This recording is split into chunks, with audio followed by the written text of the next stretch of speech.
Muy buenas tardes, queridos estudiantes. Vamos a iniciar hoy este módulo de bioética y vamos a iniciar este módulo de bioética en general hablando sobre el nacimiento, sobre el origen y el desarrollo de la bioética. Le he puesto como título a este módulo la bioética, un puente hacia el futuro, porque ese fue el pensamiento de Van Rensselaer Potter cuando él crea esta nueva disciplina en el año de 1971. Él lo denomina así en su libro. El libro de hecho se llama Bioética, un puente hacia el futuro. Vamos a ver ahorita el libro.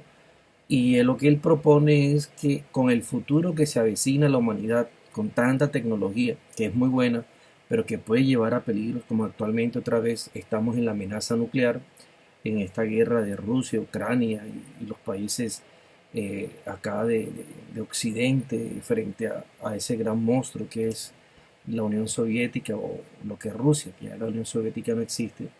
Pues bien, Juan Rensselaer Potter se preocupó por el futuro de la humanidad y él planteó generar una nueva disciplina que se llame la bioética. Vamos a hablar primero de su creador. El creador de esta disciplina es Van Rensselaer Potter, como el primo del tío de Harry Potter. Van Rensselaer Potter, él es el padre de este neologismo de la bioética tal como la entendemos hoy. En el año de 1936, por allá, Franz Jahr, un alemán, habló del técnico bioética, de la palabra técnica bioética, pero no en el mismo contexto y contenido de lo que hoy se entiende como la ética del virus. Por eso se reconoce a Van Rensselaer Potter como el padre de esta palabra nueva o neologismo que es la bioética. Otro personaje importante es André Hellegers, que él básicamente es el que se va a dedicar a divulgar la bioética, pero la bioética clínica, es decir, en el campo de la salud, mientras que Potter, vamos a ver, se va a dedicar a la bioética más que todo del medio ambiente, de lo social, de lo económico, es decir, de todo aquello que incurre en el desarrollo normal de una sociedad. Entonces vamos a encontrar a Potter por un lado y tenemos a André Hellegers por el otro. Por eso se afirma que la bioética tuvo un nacimiento bilocalizado, es decir, en dos lugares. ¿Cuáles fueron ellos? En la Universidad de Wisconsin, donde Van Rensselaer Potter era profesor, él era profesor allí, en esta universidad, y por el otro lado está André Hellegers de la Universidad de Georgetown, donde él va a tomar el nombre que ya había colocado Van Rensselaer Potter y lo va a aplicar directamente al área de la biomedicina. Esto nos lleva a que Potter nace en el 1911, incluso antes de la Primera Guerra Mundial, y murió en el año 2001, hace relativamente no demasiados años. Y es considerado el padre de la bioética porque propuso por primera vez el término bioética entendido como la ética del virus. Aunque la bioética vamos a ver que nace en el 71, él en un artículo de 1970 denominó la bioética como la ciencia de la supervivencia. Es decir, ya estaba ahí revelando un poco su pensamiento de que él decía la bioética es aquella disciplina que nos va a ayudar a sobrevivir ante un futuro incierto, que era el que estaba en los años 60, 70, con la Guerra Fría, la división este y oeste de los países comunistas, socialistas y los países capitalistas. Entonces él dice, ante todo eso hay que desarrollar una nueva disciplina y él va a proponer la bioética. Y este es el texto, este es el libro, la carátula, Bioética, un puente hacia el futuro de Van Rensselaer Potter. Este libro es publicado en enero de 1971 y se considera que este fue como la partida de bautismo, el nacimiento de esta nueva disciplina, donde el fin de esta obra, según Potter, es contribuir al futuro de la especie humana para que con esta disciplina se pueda sobrevivir frente a tantas amenazas que hoy están tratando de hacerle daño al ser humano y a la sociedad en general. Pero una característica que él señala desde el principio es que esta disciplina es interdisciplinar. Es una disciplina, no, más bien se le dice que la bioética más que una disciplina es una interdisciplina, porque en ella, para poder manifestarse y decir su opinión, tienen que intervenir disciplinas como la biología, la medicina, la filosofía, el derecho, la política, la bioética, que es la que le da origen a todo esto. Entonces, ese es el texto con el cual Van Rensselaer-Potter da origen a la bioética. Y por el otro lado está André Hellinger, que era un médico obstetra, fisiólogo fetal, y que básicamente se dedicó al tema de la reproducción asistida. Después de él es que van a hacer por primera vez en el mundo el concepto del bebé probeta, primera vez en la historia que podía lograrse una inseminación extraútero dentro de un tubo de ensayo. Y él va a colocar en ese mismo año 71 el nombre a una institución sobre reproducción humana que se llama José y Rosa Kennedy, un centro de estudio de reproducción humana y bioética. Le puso el apellido final ahí y bioethics, de tal manera que tenía que ver mucho el tema de la bioética con estos avances tecnológicos, en el caso, por ejemplo, de poder inseminar a una mujer con un embrión humano concebido extraútero en un tubo de ensayo. Eso era algo novedoso y que causó pues mucha polémica. Por eso Potter, decimos, se dedicó más a una bioética más de tipo ambiental, ecológica, y la desarrolla de mano de la bioética profunda y global, preocupada por el medio ambiente, la supervivencia del planeta y de todas las formas de vida, no solo de la vida humana, sino de todas las formas de vida y de todo aquello que hace posible que la vida viva. Por eso vemos como André Hellinger, que es el otro, se dedicó básicamente al tipo de la bioética médica y sobre todo en el campo de la reproducción humana, tratando de mostrar cómo las nuevas tecnologías y la nueva ciencia estaba teniendo incidencias éticas muy profundas en el desarrollo, primero de las personas y segundo de la sociedad. Entonces son como dos visiones, una más hacia la parte social, económica, ambiental y la otra más hacia la parte clínica, médica de investigación. ¿Qué decía Potter en su obra? Hombre, que hasta ese momento, hasta el año 70, habían como dos grandes culturas. Era la cultura de la ciencia, que es toda una creación cultural, pero también la creación de la cultura de los valores, que es la ética, de lo que es lo bueno, lo que es lo malo, etc. Y él decía que hasta ese momento la bioética, la ética y la ciencia, cada una iba por su lado, y que había que crear un puente entre estas dos, porque se hacía ciencia sin tener en cuenta la ética, y la ética no se metía en el desarrollo científico.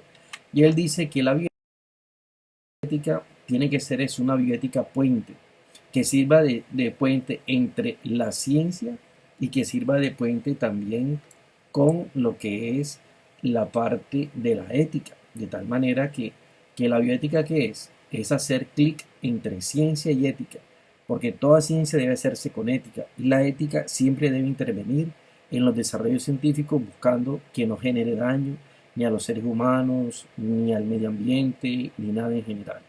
Por eso la bioética es denominada así, la bioética puente, es llamada de esa manera. ¿Y qué decía Potter? Potter decía que frente a las amenazas que estaba viviendo el mundo actual, era necesario usar el conocimiento, pero no solamente de tener el conocimiento, sino de cómo usar el conocimiento. ¿Y para qué? Para la supervivencia del ser humano y mejorar la calidad de vida del planeta y de todo lo que rodea el planeta. De tal manera que la importancia de Potter está sobre el tema del conocimiento. El problema no es tener el conocimiento, el problema es cómo usar el conocimiento, y eso es lo que el ser humano necesita, como una nueva sabiduría, que le proporcione el conocimiento de cómo usar el conocimiento. Yo podría usar el conocimiento para generar bombas nucleares y cosas muy dañinas, etcétera, pero podría utilizar la ciencia para cosas buenas. Por eso la bioética lo que propende es por evitar el uso del conocimiento científico y tecnológico para el daño del planeta, de los seres humanos, etc. En 1966, este médico Henry Beecher, que era un médico anestesiólogo, publicó un artículo en la universidad, en el Journal of Medicine, y denunció 50 investigaciones en marcha en Estados Unidos que no cumplían con los criterios éticos del Código de Nuremberg. Y entonces a partir de eso comenzó a investigarse y se descubre que uno de los acontecimientos que prepararon el nacimiento de la bioética, que hay muchos, en este hospital judío de enfermedades crónicas, con pacientes que eran ancianos, sanos, se les inyectaba células vivas de cáncer para ver si de esa manera se podía transmitir el cáncer. Y lo mismo se hizo con presos en una cárcel estatal de Estados Unidos. Obviamente que eso va contra la autonomía del paciente, no les pidieron permiso, simplemente los inocularon y después fue que se enteraron de que le estaban inyectando era cáncer, células vivas de cáncer.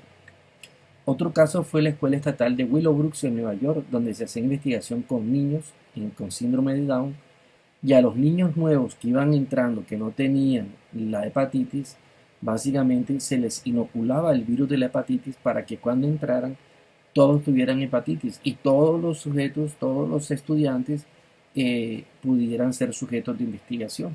Es decir, pudieron a personas con problemas de deficiencia mental y aunque tenían algún permiso de sus padres, no eran libres sus padres de poder tomar la decisión. Ese fue otro caso que se denunció en el artículo de Henry Beecher. Uno de los casos más que será icónicos de la bioética, del maltrato del ser humano hacia las demás personas, fue el caso de Tuskegee. Tuskegee era un pueblo en Alabama, en el estado de Alabama, en Estados Unidos, donde se hizo un estudio sobre sífilis en más de 600 negros, solo gente de raza de negra, para estudiar el desarrollo natural de la enfermedad. Hasta 1939, no se conocía cuál era la cura de la sífilis, pero ya a partir del año 40 se conoció la cura con el descubrimiento de la penicilina, pero nada se les dijo y la investigación siguió su desarrollo y permitían que ¿cómo se llama?, contagiaran con la esposa, que los hijos que nacían también se contagiaran, etcétera. Y todo fue por hacer un seguimiento de una investigación que en ningún momento fue ética. ¿Y ética por qué? Porque primero fue sesgada solamente hacia la población de raza negra en Estados Unidos, en la época todavía del maltrato racial, de la segregación racial. Y en fin, eso es una de las investigaciones donde más se basa para que la bioética pues haya nacido y cómo la ciencia y la tecnología se estaba aplicando de una manera injusta, inadecuada, irresponsable, etcétera. Muchos experimentos como el de Milgram, que es un experimento de psicología, muchos avances que fueron buenos, por ejemplo, cuando ya comenzó el aparato de la diálisis renal, pero habría que seleccionar los sujetos de investigación. Y ahí entró ya lo que es el chanchullo, entró todo lo que es el amiguismo, y entonces el comité definía quiénes podían utilizar los aparatos, que nada más eran tres, y el resto de la gente se moría, pero de pronto no lo utilizaban los que más lo necesitaban, sino los que tenían mejores amigos, los que tenían palanca, etcétera. Y fíjense que una cosa buena, como fue el invento de la máquina de diálisis, luego se creó un comité para definir quiénes eran los que debían acceder, porque eran pocas, pero se le llamó el comité de la muerte. Lamentablemente la toma de decisiones fallaba porque se dejaban influir por cuestiones de amistad o cuestiones económicas, etcétera. Algo muy importante que sucede en esta época fue el primer trasplante que se hizo de corazón humano a otro ser humano con el doctor Christian Barnard en Sudáfrica, pero se crea entonces todo un dilema de cómo conseguir órganos para trasplantar. A partir de allí se ha generado todo el debate de lo que se llama el tráfico de órganos, en qué momento es ético donar órganos, se puede tomar a una persona muerta y sacarle los órganos incluso sin permiso de los padres, qué dice la norma, qué dice la ley, cada país es distinto, se genera pues todo algo bueno, porque en un corazón ya dañado se le puede poner otro corazón de una persona joven, sana, que murió de pronto por algún accidente que sería automovilístico, por golpes, traumatismo, pero su corazón está bueno. La pregunta es, ¿se le puede extraer y se le puede dar? ¿Hay que tener permiso de quién? Eso generó dilemas y además de qué otros órganos se podrían trasplantar.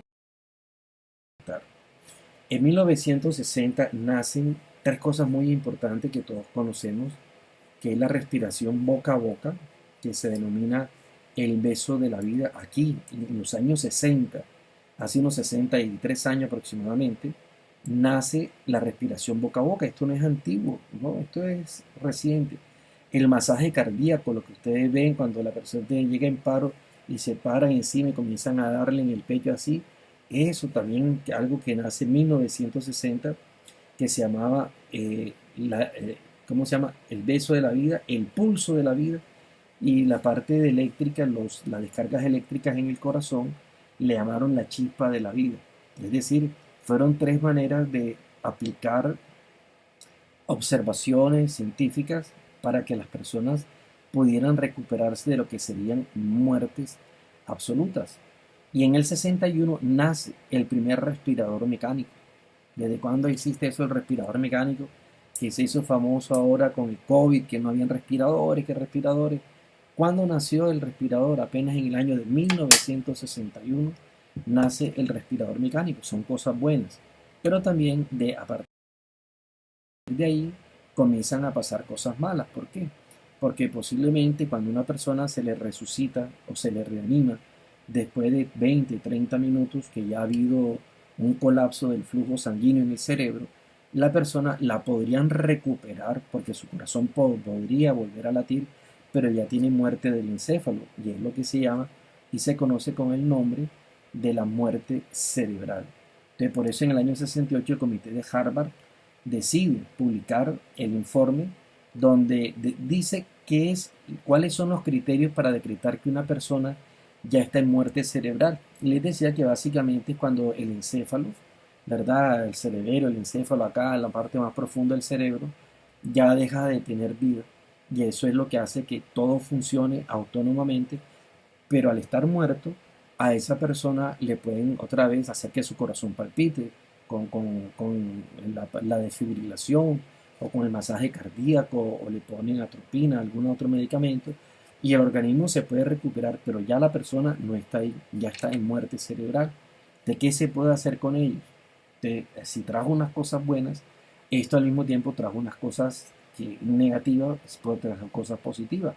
Por ejemplo, esas personas que sufrieron muerte cerebral, aquí hay uno que todos deben conocer, que es Khaled, el cantante vallenato Khaled, que tuvo una muerte cerebral por un accidente, y su familia decidió regalar, pues, donar todos sus órganos a personas que lo estaban necesitando. Esto nos lleva a reconocer cómo en el año 78 nace la primera bebé probeta. Es primera vez que nace un ser humano fuera del útero, a través de lo que se llama la técnica de la FIV, fecundación in vitro.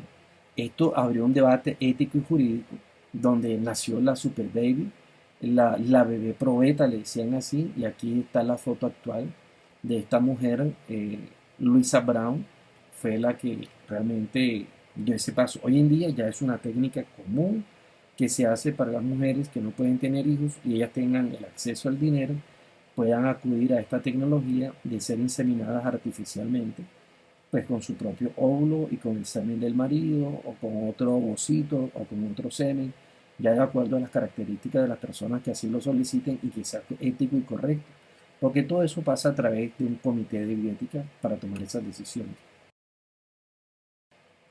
Nacen tecnologías muy importantes como la del ADN recombinante, nace la ingeniería genética y la edición genética de la CRISPR-Cas19, que básicamente es el corte y pega de ADN, donde se pueden mezclar los ADN de diferentes razas, de diferentes especies, de tal manera que es posible engendrar hoy lo que se llamaban las quimeras, lo que se entendía en la mitología como mitad hombre, mitad caballo. Podríamos generar hoy seres, y de hecho se han hecho seres donde se le quitan, por ejemplo, un experimento al inicio fue de un ratón, se le quitó genéticamente el gen del crecimiento del ratón o de la rata, que serían 15, 20 centímetros, y se le puso el gen del crecimiento humano. Los seres humanos crecemos hasta unos 80, unos 60 tal vez, y esa rata creo que tuvieron que matarla casi ya de 80 centímetros porque seguía creciendo. Es decir, fíjense cómo estas tecnologías del ADN recombinante, como el nombre lo dice, es recombinar genes de distintas especies. Por ejemplo, hoy se podría cruzar un caballo con un tigre, pues no. pero con esta tecnología se podría cruzar un caballo y un tigre a ver qué sale. De hecho, existe hoy lo que se denomina el ligre. El ligre es la combinación entre el tigre y el león. Aunque ambos sean felinos, si llegasen a copular, no podrían tener hijos entre ellos.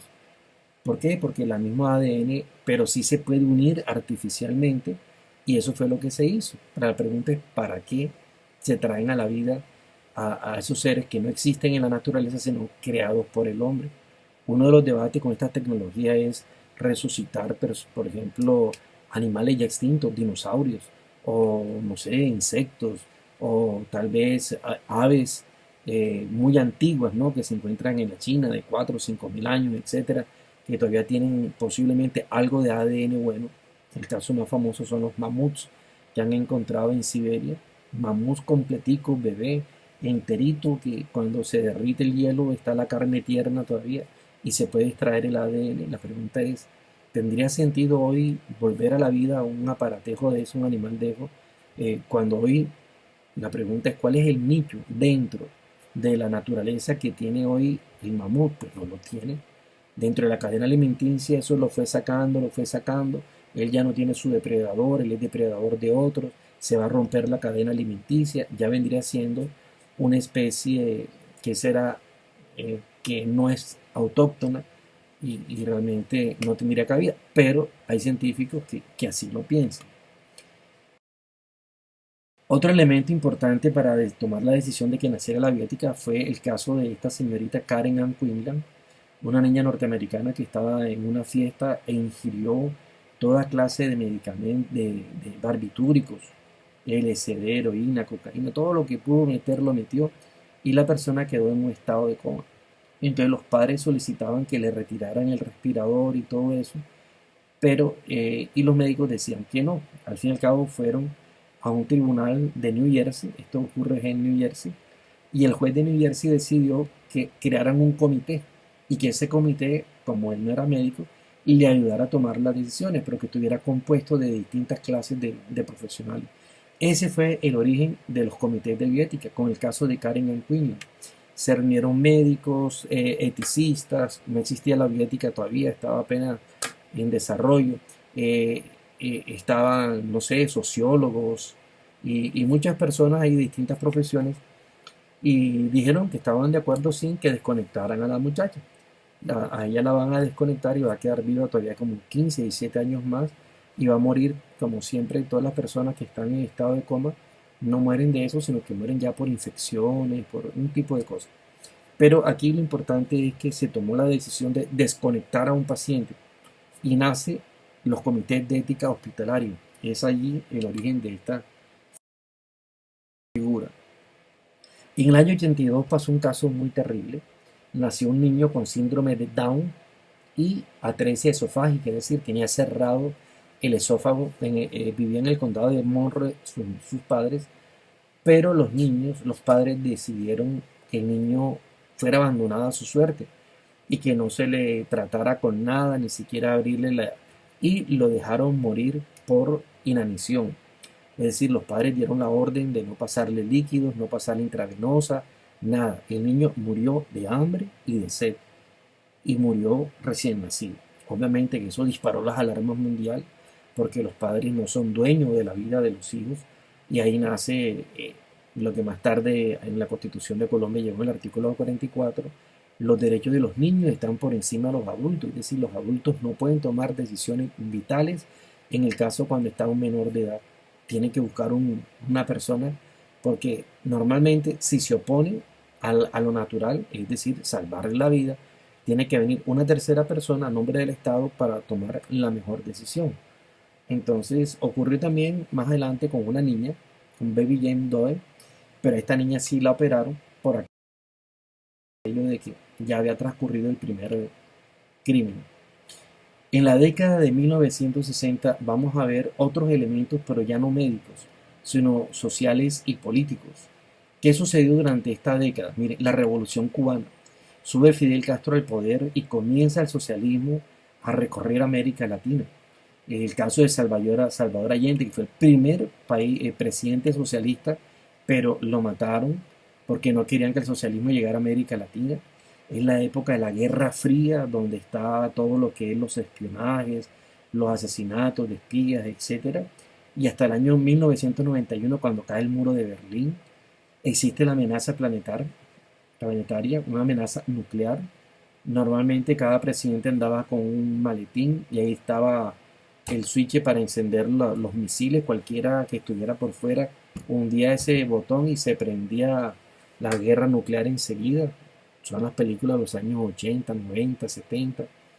En esa época sucedió la guerra del Vietnam, donde fue el fracaso de Estados Unidos al inmiscuirse en una guerra y obviamente la cantidad de muertos, el uso de la agente naranja, que era un polvo químico anaranjado que ellos derramaban sobre los árboles para poder que se le cayeran las hojas a los árboles y poder ver los soldados allá en la tierra, porque el Vietcong andaban debajo de los árboles.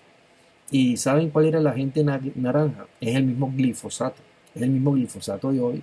Le cambian la apariencia, la molécula la mejoraron un poco, pero cantidad de gente que hubo muerta por las consecuencias de la agente naranja o del glifosato que se utilizó en esa guerra.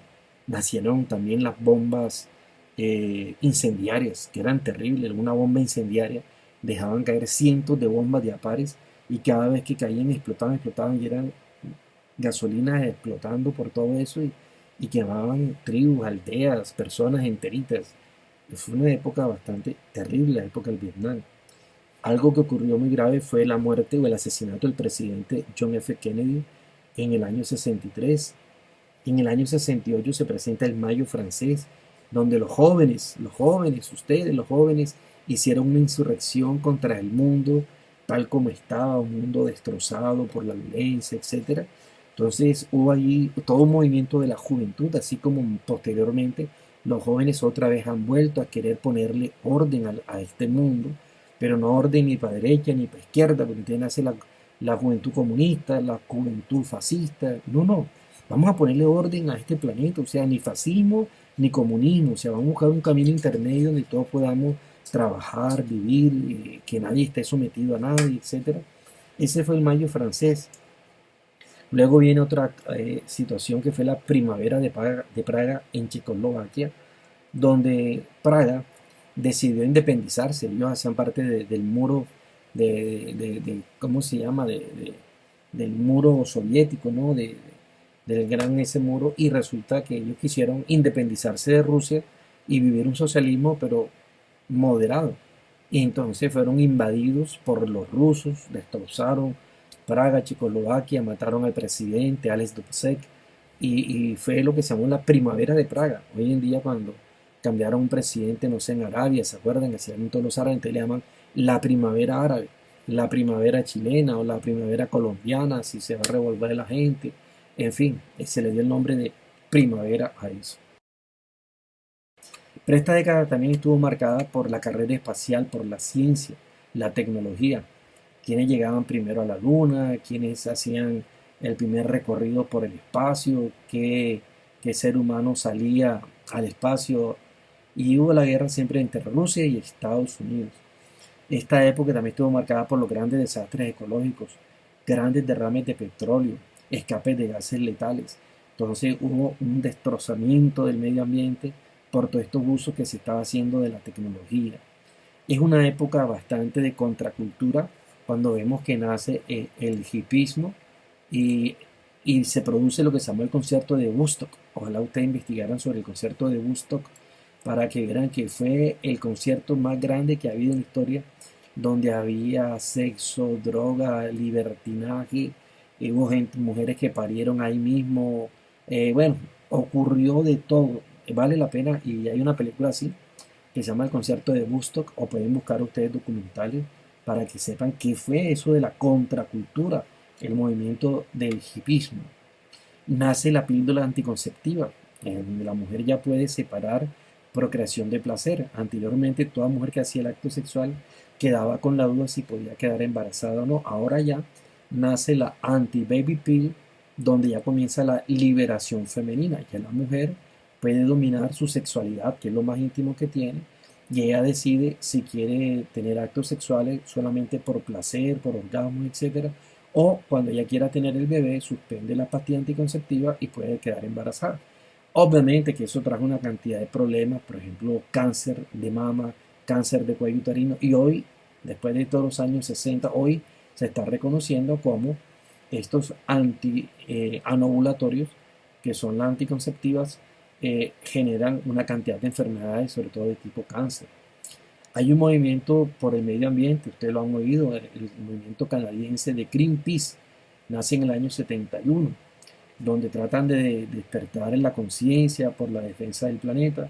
Y algo también muy drástico y grave fue el asesinato de Martin Luther King con la campaña antirracial, donde se atacaba a las minorías, pero nace el concepto de defender a las minorías, no solamente étnicas, sino después también raciales, no solamente también sexuales, etcétera.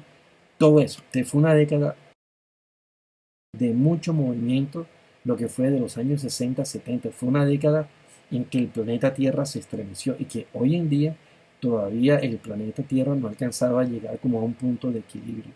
Entonces miren lo que significaba en los años 70, 80, la cantidad de barcos petroleros que se hundían por accidentes y todo el daño que había con la naturaleza. En la India, por ejemplo, en Bhopal, se escapó un tanque grandísimo de-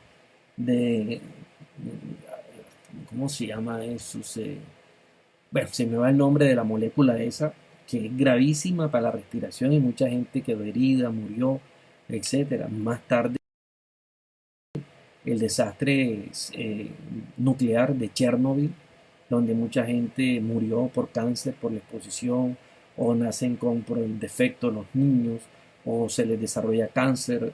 Mejor dicho, eso es la tecnología mal usada, mal intervenida. Y quizás el derrame de petróleo más grande en el planeta fue este que ocurre en el Golfo de México en el año 2010, del 22 de abril, donde se desconecta la manguera que va conectada al fondo del agua y resulta que se desconecta y comienza a botar el petróleo casi durante 2 o 3 meses, no pudieron taparlo y eso generó la contaminación más grande del planeta, sabiendo la cantidad de peces que murieron, de aves, los pescadores que vivían de esa fuente, y fue uno de los temas con los cuales el tema ambiental comienza a tomar conciencia, ¿verdad? Y quizás el momento más importante que más se reconoce como punto de quiebre para que la bioética nazca posteriormente fue durante la Primera Guerra Mundial. Había un médico que se llamaba Joseph Mengele, le decían el ángel de la muerte. Este con otros médicos nazis practicaban ensayos científicos inhumanos en campos de concentración en Alemania, en Dachau, Auschwitz, Buchenwald, Sachsenhausen, y básicamente no hacían experimentos por el bien de la gente. Básicamente lo que estaban haciendo era abordarlo desde la política expansionista del Tercer Reich, es decir, de Hitler. Control de reproducción, genética, mejorar los seres humanos, reacciones del cuerpo ante situaciones difíciles, etcétera. Y en los campos de concentración, durante la Segunda Guerra Mundial, se estaban haciendo experimentos en seres humanos. Sabían que iban a morir porque de todas maneras los iban a matar, a quemar, y antes de que murieran, pues hacían con ellos experimentos y fueron muchísimos los que murieron en los campos de concentración. Esta es la entrada del campo de concentración en Polonia de Auschwitz y dice ahí en alemán Arbeit macht frei, el trabajo les dará la libertad. Una mentira porque entraban a trabajar, a construir, pero ya cuando estaban sin comida, porque casi no les daban comida, les pagaban su tiro y los dejaban ahí y los quemaban. Entonces, hubo muchos campos de concentración en Alemania y lo que se dedicaron fue a matar judíos en cantidad, en grandes masas, en cámaras de gas o simplemente los ametrallaban, en fin, había muchas maneras. ¿Qué hizo Mengele y los otros médicos? Sometían a sus víctimas o pacientes, por ejemplo, gemelos, enanos, le hacían pruebas sanguíneas, rayos X, mediciones antropológicas, miraban cómo podían generar ellos que todas las mujeres alemanas parieran 3, 4, 5 pelados y dicen que Mengele pues siguió ese experimento aquí en Brasil, que es donde él va a morir. Hizo muchos experimentos con enanos Él cogía muchos niños y la mayor parte de la investigación de Mengele era con niños, hacía exámenes con ellos, fíjense incluso que era dejarlos morir por inanición, es decir, de hambre. Entonces los llevaba a un grado de desnutrición y él siempre apuntaba todo eso para saber qué pasaba con las personas que no comían, solamente tomaban agua, durante qué tiempo, demoraban en morir, etcétera, para traspolar esos conocimientos pues, a los adultos. Esto, él hacía experimentos como habían alemanes que tenían los ojos marrones y necesitaba ver si se les podía pasar a verdes. Entonces cogían judíos que tenían los ojos marrones y le inyectaban gasolina, fenol, una cantidad de líquidos para ver si se le podían cambiar el color y todos iban quedando ciegos y ellos mismos los iban matando cuando veían que no daban los resultados. Este fue un experimento para saber cuánto tiempo demora una persona que ha sufrido quebrantos de hueso porque se cayó del avión, lo derribaron, cayó en árboles y se fracturó. Te cogieron a miles, a cientos de judíos que no eran pilotos, los colgaban como si estuvieran en paracaídas y luego con tubos de hierro le partían los brazos, las piernas, habían heridas expuestas, sangrando y le iban tomando el tiempo a cada uno hasta que moría. El experimento terminaba con la muerte para poder saber si un paracaidista que caía en esos árboles suizos, alemanes, inmensos por allá, valía la pena ir a rescatarlo. Porque si a los 10 minutos ya la persona se estaba muriendo, ¿de para qué no valía la pena ir a rescatarlo? Y lo mismo hacían con personas en tanques de agua congelada. Se hundían un barco y una persona caía en el agua, en el Mar del Norte, ¿cuánto tiempo demoraba para morir? Entonces cogían a los judíos, eso no eran alemanes, cogían al judío, lo vestían con vestidos de piloto y lo metían en esos tanques congelados con hielo. Y el experimento terminaba cuando, pues cuando la persona moría. Ellos iban tomando el tiempo y eran médicos y le iban preguntando qué siente, no sé qué, y la persona iba refiriendo y todo eso se iba anotando. Aquí vemos la persona que está anotando todo lo que el paciente y le decían que usted no va a morir, usted nada más se va a desmayar, pero mentira, por hipotermia la persona ya cuando pierde la conciencia, ya el paso a la muerte no es mucho. Entonces ahí los ponían a flotar y creyendo que sí, que era parte de un experimento positivo. Inyectaron a las personas con muchas sustancias, gasolina, fenoles, agua de sal, para ver qué resultados daba. Los niños judíos que eran víctimas de todo lo que fue terrible, Mengele experimentos con él. A las personas, a los hombres les hacían rayos X en los testículos para ver si los genes se dañaban, sufrían modificaciones. Y después todo eso terminaban asesinándolos de muchas maneras. Así, los ponían a punta de la fosa, los ponían en fila, los ametrallaban y caían, y ponían la otra fila, y así todos iban cayendo uno detrás de otro. Y después de que hacían la matanza, esto fue en Ucrania, una matanza de mujeres, luego venía ya el tiro de gracia. Aquí este soldado está disparándole a esta mujer que tenía la cabeza levantada, y así remataba. Todo eso es, miren, este soldado nazi que mató a una madre que no quiso entregar al hijo, le voló la tapa de la cabeza a la mamá y luego mató al hijo. Entonces, básicamente, esto despertó todo lo que fue el nacimiento de la bioética. Fíjense cómo entonces la bioética, ¿por qué nace? Porque los seres humanos comienzan a hacer investigaciones, experimentos con los mismos seres humanos, pero sin tener un respeto por el ser humano.